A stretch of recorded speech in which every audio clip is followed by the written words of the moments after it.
तो हाय सांग माने जय जगन्नाथ। गतकाली बोउ मु बापा भुवनेश्वर पहुंची बहुत ही थका हो जाइतिलु, सेतिपई मु गतकाली किछि ब्लॉग ही करि पार नथिली।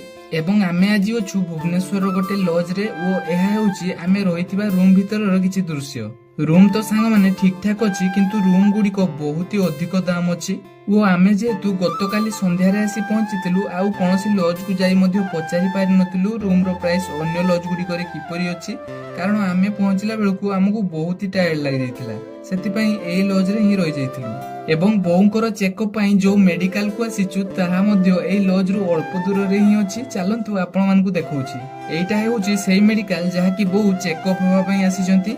एवं एठी बहु सकाळु सकाळु गाधुआ गुदी सारी आमे घरु आनिथिबा मुढ़ी को खाइबा पई बसी पड़तिले। ओ बापा एई पाख जलखिया दुकानलु मटर तरकारी को नै आस्तिले आमे माने मुढ़ी खाइबु बोली। एवं सांग माने आजिर गोटे इंटरेस्टिंग जिनिस को देखौछि जहा कि आपण माने देखिले आपण मानकु बहुत ही भल लागिवो। मते तो सांग माने सकाळु सकाळु एई व्यू को देखि बहुत ही खुशी लागिला। आमे जो रूम रे रहउछु ता साइड रे मेन रास्ताटी लागि कि अछि।